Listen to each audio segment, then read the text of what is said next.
I had my way about it. They'd all be sent back to Russia or some other unpleasant place. Everyone knew Robert Taylor and Clark Gable as MGM's Golden Boys. They shared the same studio, the same success, and even carried each other's caskets. But there was one moment that nearly destroyed their friendship forever. It happened during the war years when Hollywood stars were expected to serve their country. What Taylor witnessed that day made him lose all respect for the man everyone called king. The story stayed buried for decades because it would have destroyed Gable's reputation. But the truth about what really happened finally came out, and it changed everything people thought they knew. Spangler, Arlington. Brew was born on August 5, 1911, in the small farming community of Philly, Nebraska. The name alone became a challenge from the start. It came from his father, Spangler, Andrew Bugg, a farmer who later became an osteopath. In school, teachers stumbled over the pronunciation and often called him Arlington or Arlie, just to avoid saying the whole thing. The German sound of it made life even harder during World War I, when anti-German feeling was high.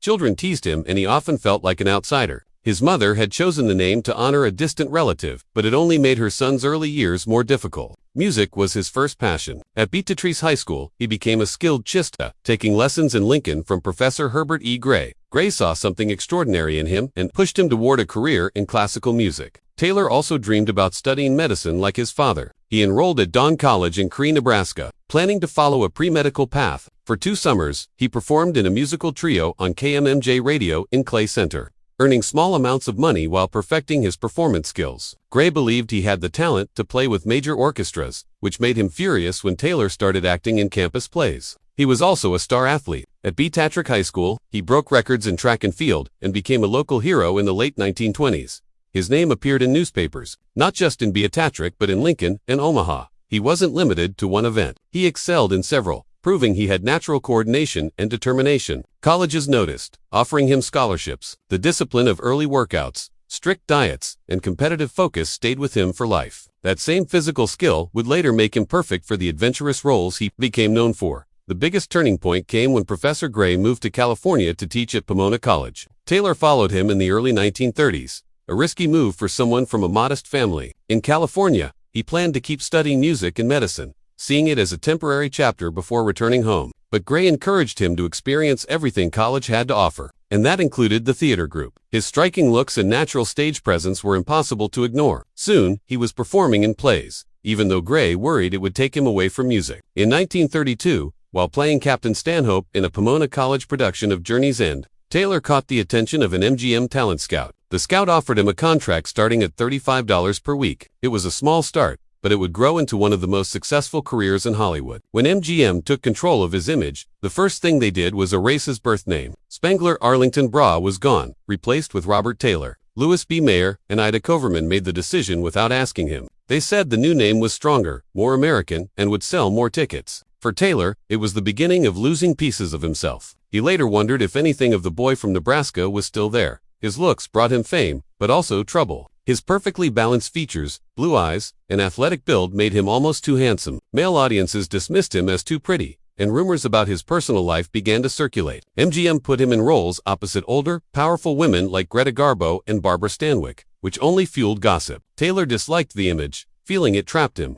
He wanted to be respected for his acting, not just his face. MGM decided to change his image. They cast him in tougher roles, like Billy the Kid and The Crowd Roars. The makeup department worked to make his features look rougher. Publicity photos showed him in rugged situations, shirtless, sweating, and often in bathing scenes. They even trained him to walk, talk, and move differently. The goal was to make him look like a tough man, but in some ways, it made his image seem even more artificial. By the late 1930s, his salary had grown to $5,000 a week, up from the $35 he earned at the start, but it came with strings. His contract with MGM lasted 25 years, longer than any other star at the time. The studio decided every role he played, shifting him from romantic lead to action hero to Western star as they pleased. He never refused a role. Industry insiders said he was so loyal to MGM that it sometimes made him dull to the press. He also had to answer, not just to the studio, but to his wife, which left little space for personal freedom. His breakout came in 1936 with Camille, where he starred opposite Greta Garbo.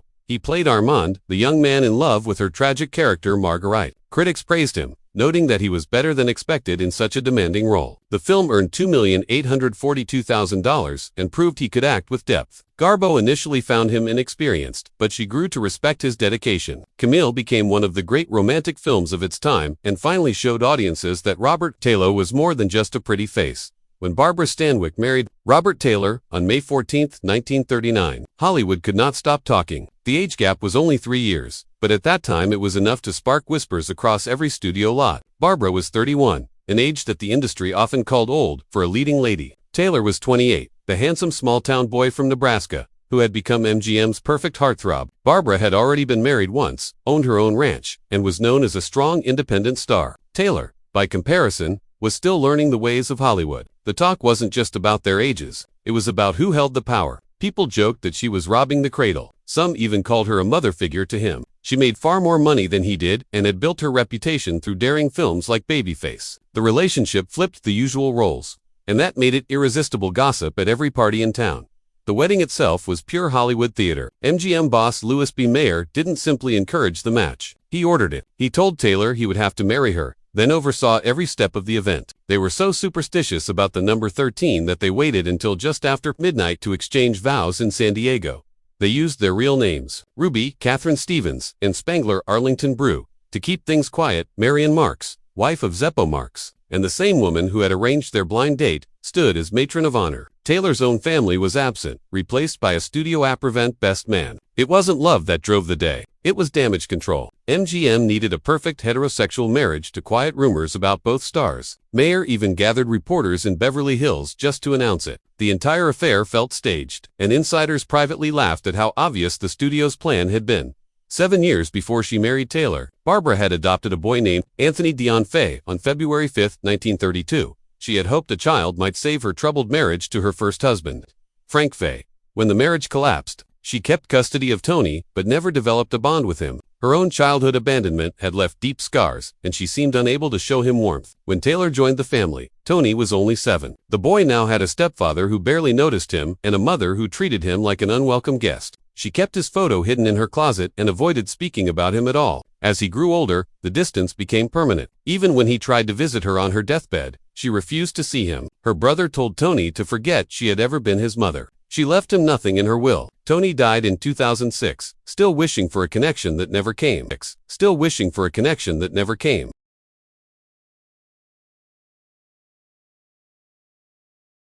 Taylor's own behavior brought its share of scandals. In 1941, while filming Johnny Eager, he began an affair with Lana Turner. He bragged to friends that he was obsessed with her and had to be with her, even if it was only once. When Barbara found out, the shock was so intense that she reportedly attempted suicide. But this was just one in a line of betrayals. In 1950, while filming Quotes in Rome, Taylor openly pursued Lea DeLeo, an Italian extra. He was photographed leaving brothel and didn't bother hiding their relationship. The humiliation for Barbara was enormous. It seemed as if Taylor wanted to push her into asking for a divorce. She flew to Rome to confront him, and for 6 weeks, they played the part of a happy couple for cameras while quietly negotiating the end of their marriage. When she finally offered him the divorce, she was stunned when he agreed without hesitation. She realized then that his affairs had been a calculated way to make her let go. In February 1943, Taylor made a choice that surprised everyone. At 32, he was far too old for the draft. He was married, valuable to the war effort at home, and had every legal reason to avoid service. Studios preferred their stars to stay stateside, sell war bonds, and appear in patriotic films. But on February 9, 1943, Taylor enlisted in the U.S. Naval Air Corps under his real name. He only delayed long enough to finish filming Song of Russia, then reported for duty in August. The Navy welcomed him, but quickly decided he was too old for combat. He became a lieutenant junior grade, and was assigned to train pilots instead of fighting overseas. It stung. He had wanted to serve on the front lines, but his orders kept him stateside. Still, he proved to be one of the best in his class, earning his wings on January 11, 1944, and finishing 5th in instructor training. His most lasting impact came through the 17 Navy training films he made between 1943 and 1945. These weren't simple propaganda reels. They were carefully crafted teaching tools that covered everything from flight basics to combat techniques. One film, Flight Sense, taught pilots how to handle the Stearman N2S spy plane. He even added humor to keep the lessons engaging. His narration of the 1944 documentary The Fighting Lady was widely praised, especially by the New York Times.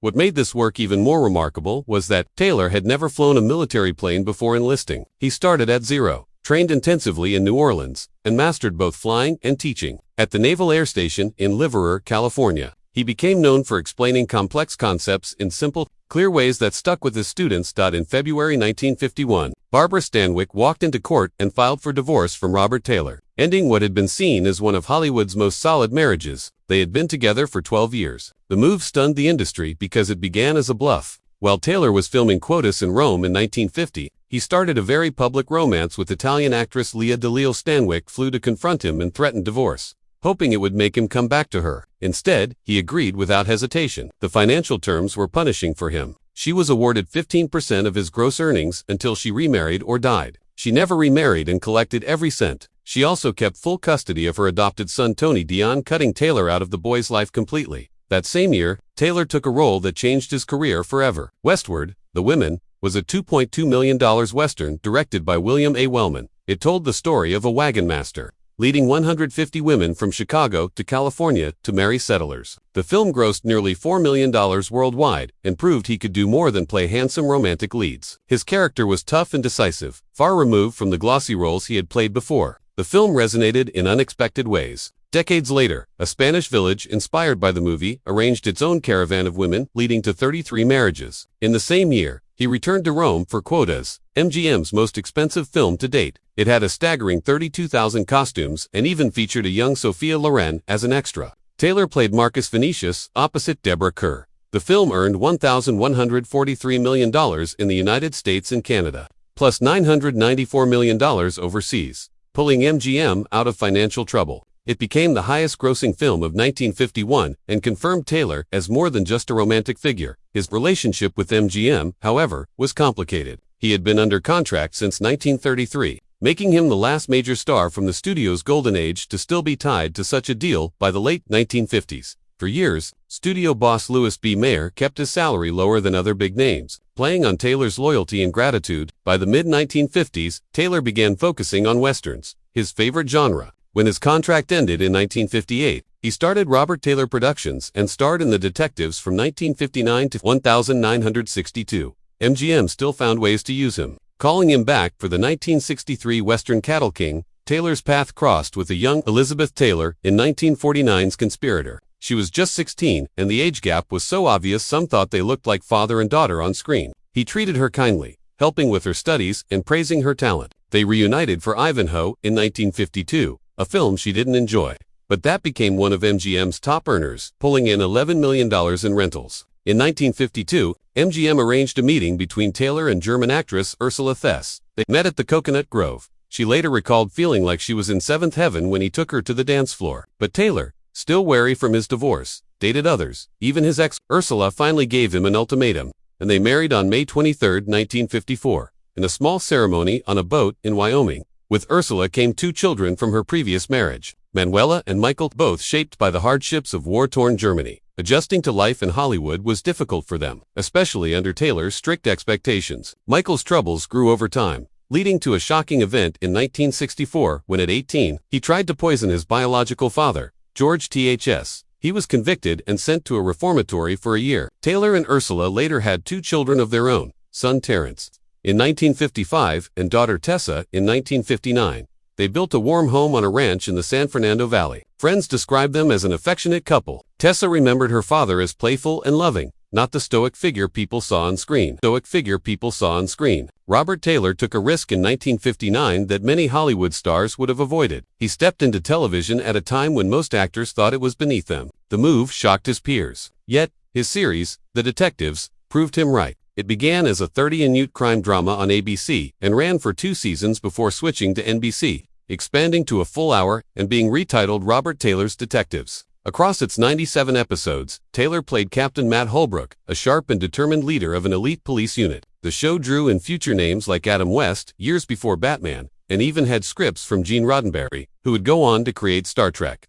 For a movie star of his stature, this wasn't just a new role. It was a bold step into a changing industry. By 1966, another unusual opportunity appeared. Ronald Reagan, a close friend, was leaving Death Valley days to run for governor. Taylor replaced him as both host and occasional actor. Taking over from a man who would become president gave the show a strange blend of Hollywood and politics. Reagan and Taylor's friendship went back decades, and when Taylor died, it was Reagan who delivered the eulogy. Taylor's run kept the series strong and showed his deep commitment to television at a time when few film stars embraced it so fully.